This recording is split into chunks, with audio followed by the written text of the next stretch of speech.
Jadi tujuannya nanti adalah teman-teman mengenal bagaimana prinsip kerja antara address bus, data bus, sama control bus. Dimana ini adalah bagaimana sebuah sistem mikroprosesor itu terhubung. Di address bus nanti sifatnya dia adalah output ya. Jadi CPU yang memberikan nilai addressnya. Jadi device-device yang terhubung hanya menerima addressnya.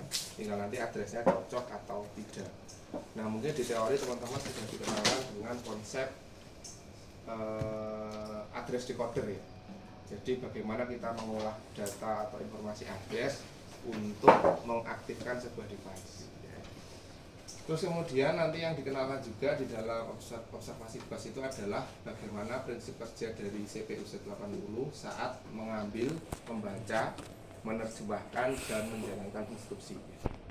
Terus kemudian yang umum, tujuan umumnya adalah menggunakan logic port untuk membantu teman-teman melakukan observasi. Logic port ini nanti kita gunakan di 3 praktikum, baik observasi bus, riset maupun.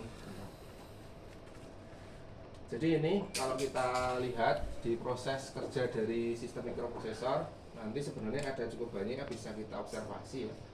Tapi karena keterbatasan waktu, kita hanya bisa melakukan observasi 3 saja, yaitu bus, riset, sama NMI. NMI ini adalah contoh dari salah satu jenis interrupt. Cuma prioritasnya kalau NMI ini lebih tinggi dari interrupt biasa. NMI itu singkatan dari non-maskable interrupt. Jadi kalau interruptnya sudah terjadi tidak bisa diganggu, itu non-maskable. Terus kemudian nanti yang kita amati dari proses observasinya itu adalah siklus clocknya ya. Terus kemudian bagaimana pewaktuan dasar dari sebuah operasi itu bekerja. Dan nanti untuk logic portnya, ini tipenya yang kita gunakan LA1034 yang teman-teman pakai. Dia kan ukuran pinnya kan banyak ya yang digunakan. Nah ini adalah sebuah mekanisme dasar bagaimana sebuah program itu dieksekusi di dalam sebuah CPU Z80 ya. Jadi siklusnya dimulai dari pertama ada read atau fetch data. Kenapa kita perlu read atau fetch data? Kita perlu ingat bahwa CPU kita itu tidak punya memori. Semua program yang teman-teman tulis itu bisa diletakkan di memori yang permanen, yaitu EEPROM, atau di memori yang sifatnya adalah remanen atau sementara. Itu biasanya di RAM. Contohnya kalau RAM, teman-teman sudah melakukan mengisinya dengan menggunakan DMA. Ya, jadi diatur address sama datanya terus ditekan baik. Itu adalah contoh menyimpan data pada memori sementara. Tapi kalau pada memori yang permanen, itu teman-teman melakukan proses yang sekarang sering dilakukan. Nulis program assembly, compile, dapat hash-nya, terus kemudian diisikan pakai programmer. Itu adalah contoh menuliskan data di EEPROM. Bisa enggak Pak kalau datanya itu saya isi di RAM? Jawabannya gimana? Bisa. Tapi berfungsi enggak? Enggak. Karena begitu teman-teman lepas dari top programmer hilang. Nah setelah di-read atau di-fetch ya, jadi konsep utamanya adalah bahwa programnya itu tidak ada di CPU, padahal pemrosesannya ada di dalam CPU. Jadi CPU itu yang mungkin tadi sudah saya sampaikan di kelompok yang depan bahwa CPU itu tidak punya memori. Dia punya memori tapi ukurannya sangat kecil yang kita sebut sebagai register. Jadi dia tidak bisa menyimpan data yang banyak. Register kan rata-rata paling 8 bit ya, kecuali register-register yang bisa kita pairing atau kita gabung. Misalnya H sama L gabung jadi satu, jadi register HL. Terus kemudian setelah selesai proses read atau fetch data ya, jadi membaca data di alamat yang ditunjukkan oleh program counter. Saat program counternya bekerja, bus address-nya itu akan mengeluarkan alamat. Nah alamat ini akan mengakses ke EEPROM, mana yang harus saya baca. Terus kemudian setelah read atau fetch data, berikutnya adalah decode. Decode ini tidak bisa kita lihat ya, karena ini terjadi di internal CPU. Decode itu maksudnya gini, setelah dibaca, misalnya yang saya baca datanya adalah 3E. Nah CPU harus mengartikan 3E ini artinya apa. Nah kalau kita sudah melihat ke instruksi kan kita tahu 3E itu adalah perintah untuk mengisi register A dengan data. Datanya dari mana? Data yang ditunjuk dari alamat setelahnya. Ya. Maka dari itu load A itu pasti butuh 2 address. Tidak mungkin satu. Satu berisi operation code-nya 3E, satu berisi operannya. Nah, operannya kan terserah kita mau ngisi register A-nya dengan data apa. Ya. Itu yang disebut dengan proses itu. Berikutnya adalah execute. Setelah kita tahu apa yang harus dilakukan CPU, berikutnya adalah eksekusi. Oh, saya sudah tahu bahwa 3E itu adalah perintah untuk load A. Berarti saya harus mengisi register A di CPU saya dengan data sekian. Ya. Artinya saat proses decode itu seperti kayak teman-teman itu buka instruction set, nyari 3E itu yang mana ya, artinya apa. Cuma mungkin CPU-nya lebih cepat ya, karena memang dia didesain untuk itu. Kalau kita kan harus apa ya, harus nyari dulu, apalagi sudah kelewat minggu gitu, gimana ya cara bacanya ya. Karena wis kelewat minggu lagi, linknya di mana ya. Jadi itu proses. Nah ini detailnya saya tulis di sini bahwa salah satu register yang berperan penting itu adalah PC atau program counter. Dimana program counter ini akan menunjukkan eksekusi next-nya dia ada di apa, sehingga dia tidak kehilangan arah. Ya, warna ini loh, aku kudu nang ndi. Nah, itu yang menunjukkan dia PC. Oke, berikutnya contoh ya, ini bagaimana proses fetch, decode sama execute terjadi.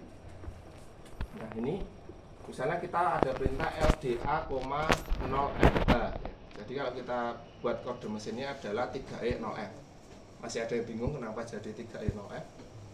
Enggak ya? LDA ini adalah operation code-nya 3E. 0F ini adalah operannya dari perintah 3E tadi, jadi tulis di sini.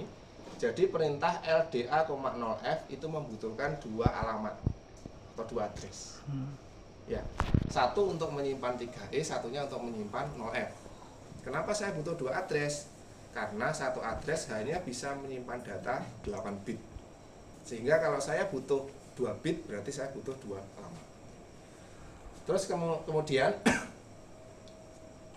CPU sudah mengetahui kalau kode mesin 3E itu adalah instruksi loading value ke register A. Berarti ini adalah proses decode. Kalau yang ini dia adalah proses read. Ya, jadi kita tahu di alamat berapa dia nanti diletakkan. Nah, itulah pentingnya ORG atau origin. Jadi dia menentukan di mana awal dari programnya nanti ditulis. Ya.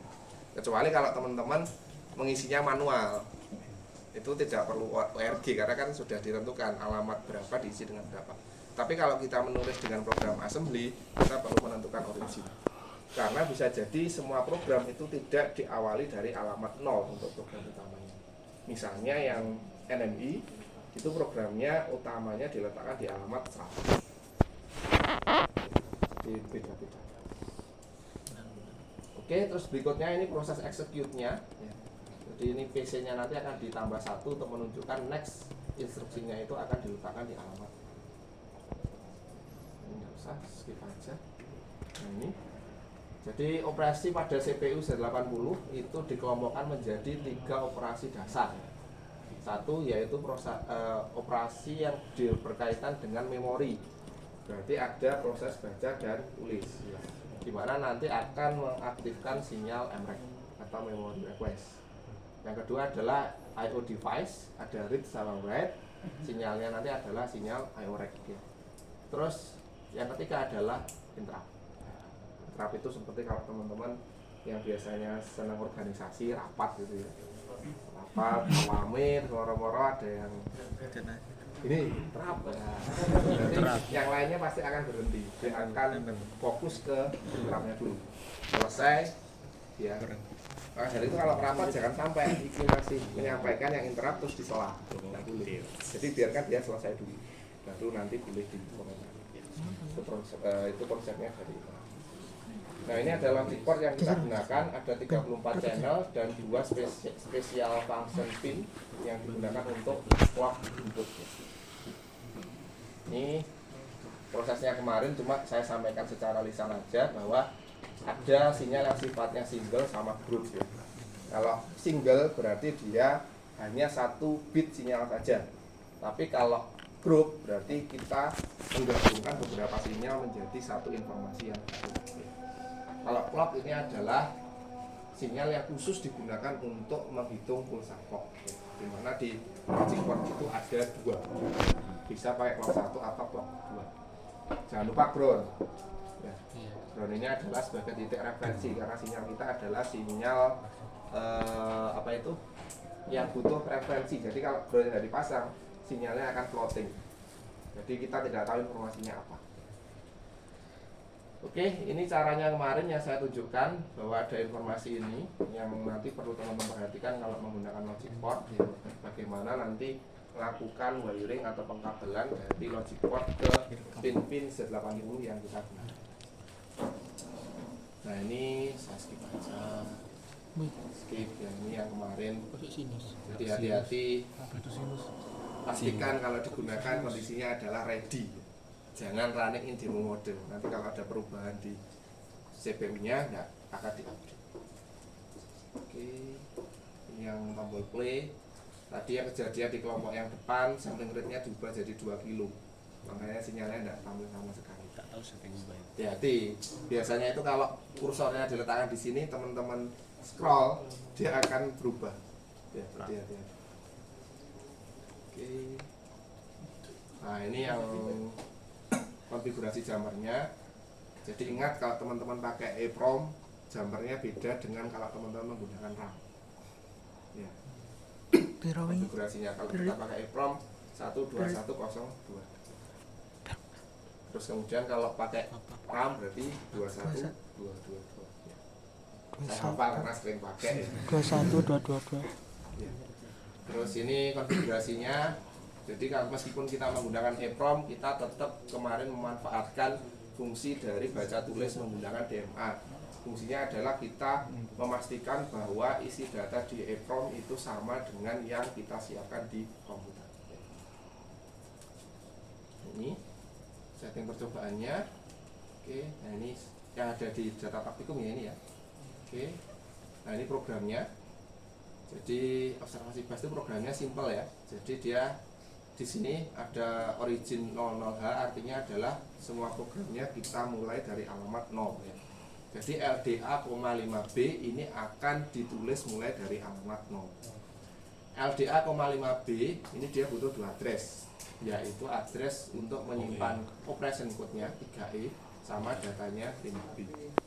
Terus kemudian JP loop ini berarti prosesnya itu sebenarnya adalah dia mengisikan register A dengan data 5B secara terus menerus ya. Dimana JP loop ini kalau kita ubah ke kode mesin, dia jadinya adalah C3 berapa? C300 ya, karena dia kembali ke loop. Loopnya ada di mana? Alamat 0 ya. Dimana C3 itu adalah perintah JP. Perintah JP itu butuh 3 address. 1 untuk menyimpan operation code, 2 untuk menyimpan data hasil percobaan. Kurva ini adalah yang teman-teman screenshot ya, nanti dilakukan di laporan resmi, laporan sementara, nanti di scan terjadi laporan resmi. Oke. Nah, yang perlu teman-teman perhatikan di sini adalah kemarin saya minta untuk teman-teman membuat marking ya, untuk menunjukkan bagaimana proses dari sebuah data itu dibaca dari memori, dia dieksekusi dengan memperhatikan sinyal M1 sampai dia nanti menunjukkan beberapa jenis operation code yang dieksekusi. Nah, yang perlu diperhatikan adalah berapa frekuensi clock CPU yang termonitor. Jadi ini untuk validasi awal bahwa CPU-nya itu bekerja. Kalau clock-nya ini 0 ya berarti CPU-nya tidak jalan. Bisa CPU-nya memang tidak jalan atau wiring-nya yang salah. Nah, kalau teman-teman perhatikan di data yang kemarin itu mungkin termonitornya ada yang 4 juta sekian gitu ya, ada yang 3.900.000 berapa. Nah, itu kan mewakili kristal osilator dari CPU-nya sebesar 4 MHz.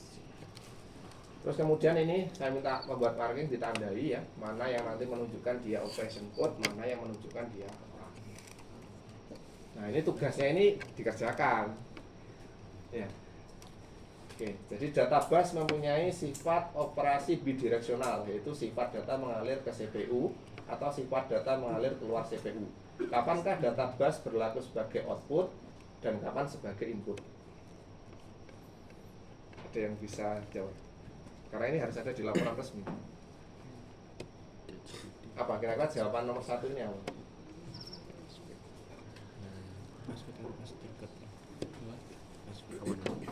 Jadi data bus ini unik. Data bus itu sifatnya adalah bidireksional. Kalau kita lihat dari CPU bisa masuk ke CPU atau keluar dari CPU. Kalau alamat satu jalur aja, unidireksional.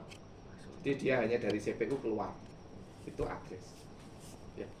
Kapan kira-kira arah data di data bus ini menjadi input dan output? Input ketika membaca dari memori. Gimana? Ke input ketika membaca dari memori. Masih ingat tadi operasi yang ada di CPU ada berapa? Di sistem mikroprosesor ada berapa? 3. Apa aja? Memori, I/O sama interrupt. Jadi kalau dia jadi output saat dia menjadi output saat CPU-nya melakukan perintah write. Nah, write-nya apa? Terserah mau write memori atau mau write I/O, itu pasti data bus-nya akan menjadi input. Jadi kita melihatnya, kalau sistem bus itu kita melihatnya dari CPU karena semua kontrolnya dari CPU. Dia jadi input saat dia melakukan perintah read, ya. Entah read-nya memori, entah read-nya I/O, ya. Terus berikutnya, bila frekuensi clock CPU adalah 4 MHz, berapakah waktu yang dibutuhkan untuk execution time untuk 1 kali looping pada program percobaan di atas? Berapa? Caranya gimana? Itu butuh Hitung ya. berapa siklus? LDA itu dia berapa siklusnya? Lihat di instruction set. Kan ada kan dia berapa cycle? Satu cycle-nya itu berapa? Iya bisa. Seperti kan? Seper F kan? Dihitung Berarti berapa seper 4 cycle. juta, berarti 0,25 mikrosecond. Ada yang bingung dapat dari mana? Saya ngapalkan soalnya. Jadi dari 1 per 4 juta. Jadi ketemunya 0,25 mikrosecond. Nah nanti tinggal teman-teman lihat, misalnya LDA ini dia berapa cycle.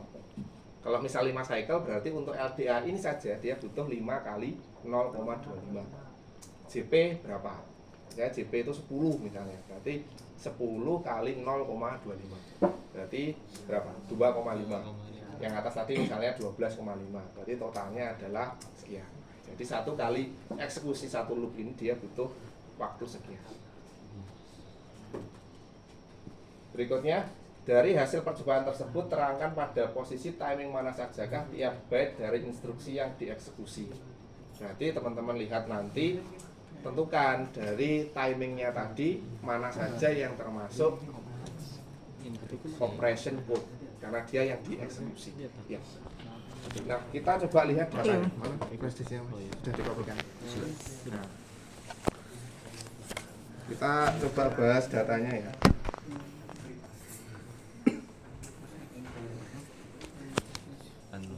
Nah, seharusnya diganti putih. Garisnya nggak kelihatan. Lampunya dimatikan dulu. Kelihatan ya? Saya zoom sekali lagi. Tapi saya fokus ke satu siklus ini aja. Ini. Oke, teman-teman perhatikan. Jadi di sini datanya yang muncul ini ada 3E, 5B, C3, 00. Kenapa ini 00 ya panjang? Karena 00 itu mewakili alamat 3 dan alamat 4. Nah, yang kita amati kemarin kan addressnya cuma A1 dan A0. Berarti kalau misalnya alamatnya 4, berarti kan sama dengan alamat 0. Karena satunya tidak kebaca. Satunya kan ada di address A2. Nah, teman-teman lihat di sini bahwa ini adalah data yang valid. Data yang valid. Terus kemudian pakai top. Saya kecilkan satu aja. Nah, sini kelihatan enggak? Ya. Supaya ini ya terbaca. Jadi teman-teman lihat di sini. Yang ada di sini ini adalah clock ya, dimana nilai clocknya nanti akan ditampilkan di sini sebelah bawah sini. Misalnya, walah, ini kalau belum lihat frekuensinya adalah 4.060 Hz ya, jadi dia di sini. Ya, ini clocknya ini kalau mau dihitung silakan boleh. Tapi kita pakai ini aja. Oke, yang pertama adalah kita baca dulu. Berarti semua program yang kita isikan ke dalam EEPROM itu seharusnya dia keluar, kecuali fungsi-fungsi yang dia dieksekusi sekali. Nah, di program yang kita masukkan tadi, proses untuk mengisi register A dengan data 5B dengan LDA, 5B hexa itu kan dia dilakukan secara terus-menerus. Jadi pasti data-data yang kita isikan itu pasti keluar. Nah, LDA, 5B hexa JPLU itu kalau kita konversi ke dalam bentuk data hexa ya pada mesin, itu kan isinya adalah 3E, 5B, C3, 0000 ya. Nah, di sini kita lihat bahwa ini 3E-nya keluar, 5B-nya keluar, C3-nya keluar, 00-nya keluar. Ya. Cuma masalahnya adalah bagaimana kita melihat dengan proses yang ada di dalam CPU. Di mana proses yang ada di CPU tadi kan kita lakukan menjadi 3 step ya. Yang pertama adalah read atau fetch ya. Jadi CPU membaca dari memori. Yang kedua adalah decode. Yang ketiga adalah execute ya. Nah, caranya adalah kita menggunakan bantuan sinyal kontrol. Di sini sinyal kontrolnya yang kita amati ada RD, WR, M1 dan MREG. Nah, sinyal WR ini dia tidak pernah aktif. Kenapa? Karena kita tidak pernah menulis ke memori. Jadi proses yang kita lakukan hanya membaca dari memori saja ya. Terus kemudian ada sinyal RD, ini menunjukkan siklus CPU-nya melakukan proses read atau membaca data ya. Sehingga database-nya arahnya adalah input ya. Terus kemudian ada M1 atau mesin cycle 1, ini adalah sinyal output yang keluar saat dilakukan proses execute khusus untuk apa? Operation code ya. Dia tidak berlaku untuk operan ya. Terus kemudian ada MREG. MREG ini adalah siklus atau sinyal yang menunjukkan CPU sedang melakukan proses memory request. Jadi CPU-nya mengakses memori. MREG bisa kita lihat dia ada dua, ada MREG yang sifatnya read sama write. Ya, tapi ingat bahwa di program ini kita tidak melakukan proses penulisan data ke memori, sehingga pasti MREG-nya adalah MREG read. Sinyal kontrol RD, WR, M1 dan MREG semuanya adalah active loop. Jadi siklusnya kita lihat saat dia active loop. Sebenarnya tidak pas low-nya sih. Sebenarnya adalah saat dia falling edge. Falling edge itu adalah siklus saat terjadi perpindahan dari high ke low. Maka di sini kemarin ditandai oleh teman-teman, ini datanya adalah 3E ke bawah kita tarik, RD-nya low, M1-nya low, MREG-nya low. Ya. Jadi datanya ini valid sepanjang ini ya. Sepanjang ini. Terus kemudian data 5B kita tarik ke bawah. Nah, ini RD-nya low, M1-nya high, MREG-nya dia low. Ya. Jadi M1 ini bisa kita gunakan untuk menunjukkan bahwa yang di-execute itu apakah sebuah operation code atau operan. Kalau M1-nya itu low, berarti datanya yang dieksekusi itu adalah sebuah operation code. Ya, kalau dia sebuah data operan, dia berarti nilainya akan high M1. Nah, akses ke memori itu pasti melibatkan dua sinyal, read sama MREG. Ya, maka MREG dan read-nya sama-sama low. Ya, ini C3 sama, tarik ke bawah. Alamatnya adalah alamat 2 di sini. Terus kemudian RD-nya low, M1-nya low, MRAP-nya juga low. Jadi siklusnya yang ini tadi, ini adalah sebuah operation code, ini sebuah operan, ini adalah operation code. Membedakannya dari mana? Dari sinyal M1. Cuma konsepnya 3 tadi tetap dijalankan ya.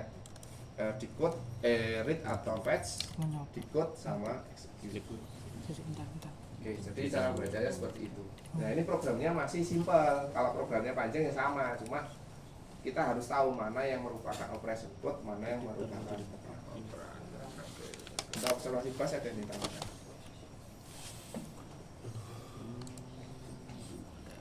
Sudah ada, bisa kita lanjut. Bisa ya. Jadi telur dong. Kita kembali ke slide. Sekarang reset. Aku udah Ulang. Oke, sekarang analisis yang kedua adalah analisisnya untuk riset ya. Tujuannya memahami prinsip kerja riset pada Z80, mengaplikasikan sistem dan rangkaian riset. Itu ngomong interupsi ya? Nah, ini bahasanya observasi. Maksudnya mengobservasi program yang memanfaatkan riset gitu. Tadi bos. Psikot sama Ini riset ya? ada dasar teorinya. Jadi materinya ada. Jadi riset yang ada di Z80 itu aktif low. Tapi tidak semua mikroprosesor itu aktif low. Ada juga yang aktif high. Maksudnya adalah aktif low adalah kalau kita ingin meriset berarti harus kita berikan nilai logika low kalau dia aktif low. Ke pin risetnya. Kalau aktif high berarti harus kita beri logika high.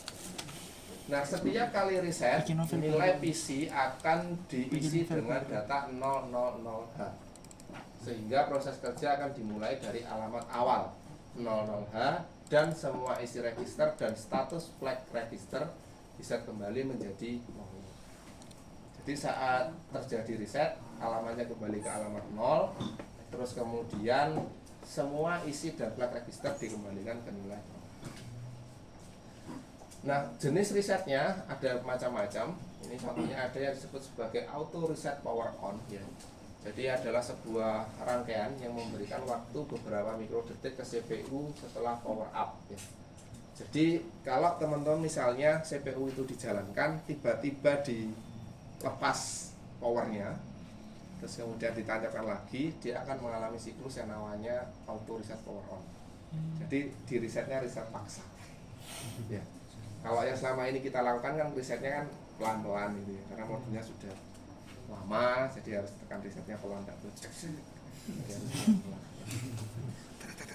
Nah, beberapa device yang memiliki sinyal riset pada sistem Z80 harus disinkronkan. Misalnya gini, di dalam sebuah sistem minimum mikroprosesor itu kan tidak hanya ada CPU saja, ada memori, ada PPI, ada mungkin rangkaian yang lain. Jadi saat terjadi sekuen dari reset, jadi semuanya harus di reset, tidak hanya CPU saja.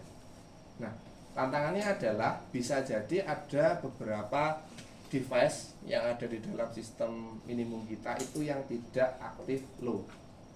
Misalnya PPI, dia itu resetnya aktif high. Sehingga harus ditambahkan rangkaian bagaimana kalau CPU-nya reset, PPI-nya juga reset. Tapi harus kita tambahkan misalnya rangkaian lock ya. Supaya kan tidak lucu ya, misalnya CPU-nya reset, PPI-nya tidak reset, PPI-nya reset, CPU-nya tidak. Jadi harus sinkron. Jadi kita harus lihat ya. Nah, ini contoh rangkaian reset aktif low dan aktif high. Jadi ini contoh yang aktif low. Kalau tombol resetnya tidak ditekan, berarti dia nanti akan logiknya di resetnya adalah high. Saat ditekan dia Ngapain kamu minta kalau gitu? yang aktif high. Jadi kalau di counter tidak ditekan dia 0, ditekan dia nilai. Nah, reset yang ada di Z80 itu ada beberapa. Ada yang hard reset ya. Satu daya diputus dari board Z80. Ini cara hard reset. Kasar gitu. Ada yang lebih kasar lagi. Power supply-nya dilepas tapi yang di stop kontaknya tidak dilepas kabelnya. Waduh. Ada yang seperti itu. Di wale urip iku.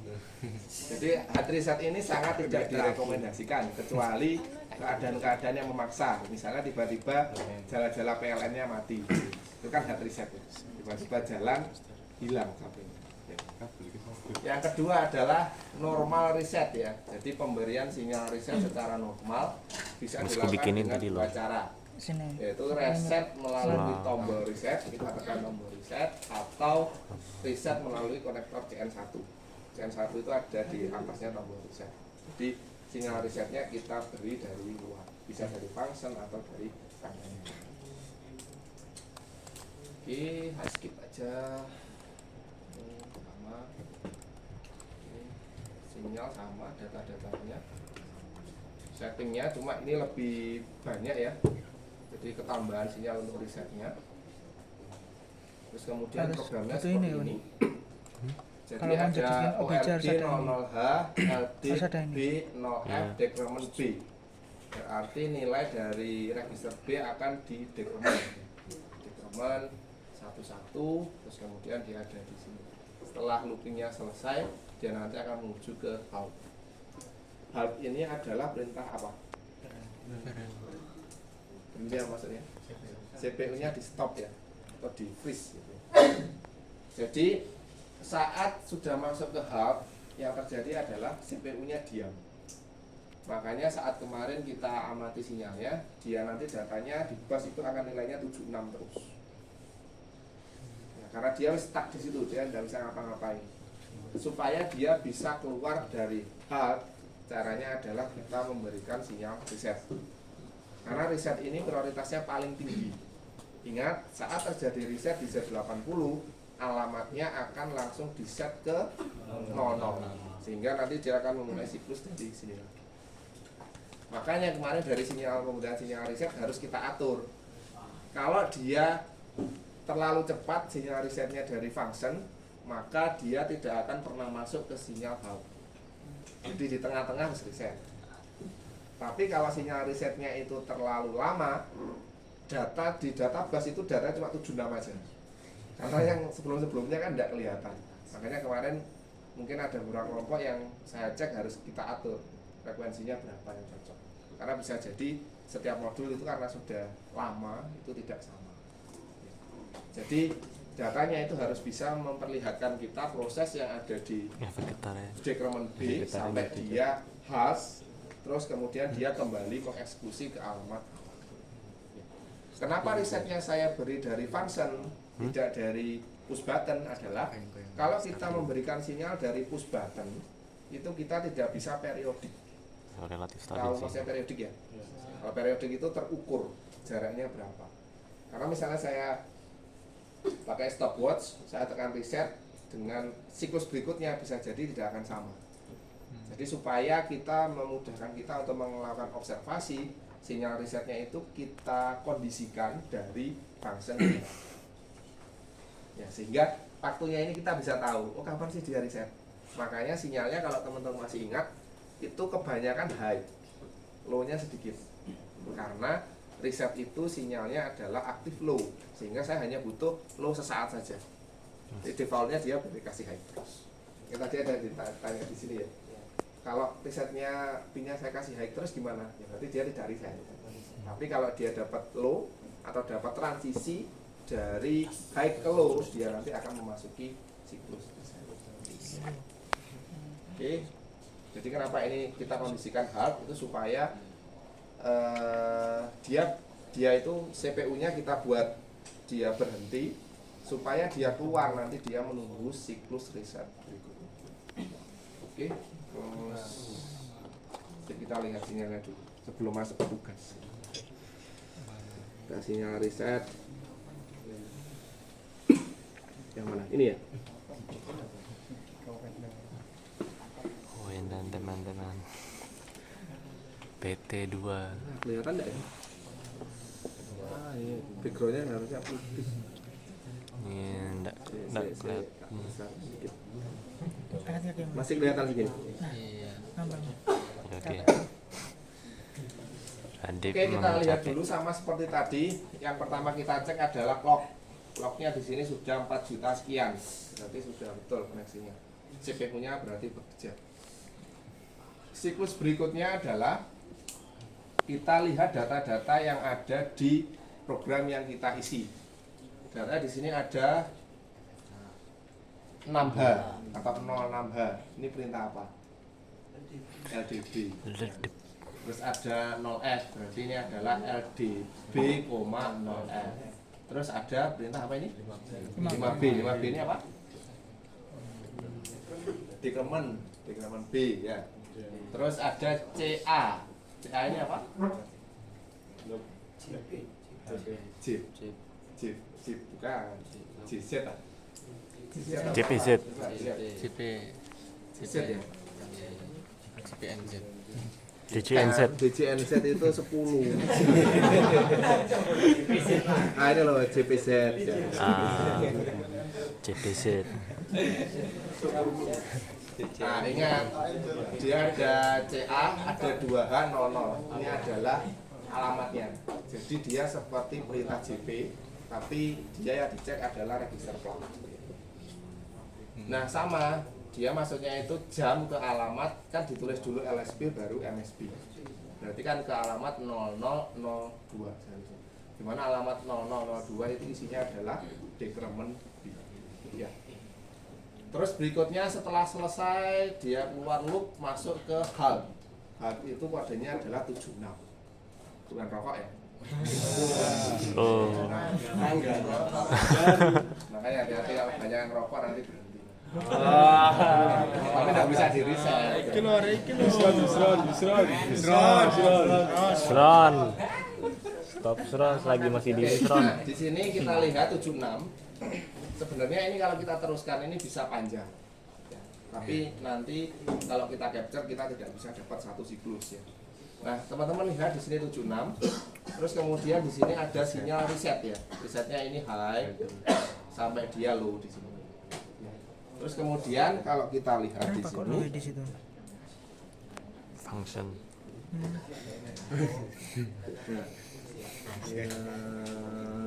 Aduh, enggak Ya ini nah, Iya. baterai lemah dimati.